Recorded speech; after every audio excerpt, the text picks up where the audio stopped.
কর্মীরা আজকে আমরা প্রেস ক্লাবের সামনে এই রাজপথে দাঁড়িয়েছি মানববন্ধন করছি। আমাদের মানববন্ধন শেষে আমরা বিক্ষোভ মিছিল নিয়ে শহীদ মিনার পর্যন্ত যাব। বন্ধুগণ, বক্তারা বলেছে যে আজকে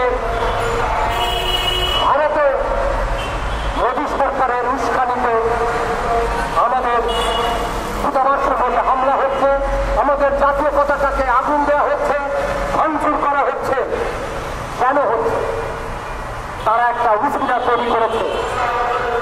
তারা বাংলাদেশের কোথায় কোন এক স্থানে ভারতের একটি পতাকা বিছিয়ে দিয়ে সেই পতাকার উপরে কেবা তারা দাঁড়িয়ে যাচ্ছে, সেই অজুহাত তুলে তারা আজকে আমাদের দূতাবাসে হামলা, ভাঙচুর, অগ্নিসংযোগ এবং আমাদের জাতীয় পতাকায় আগুন দিচ্ছে।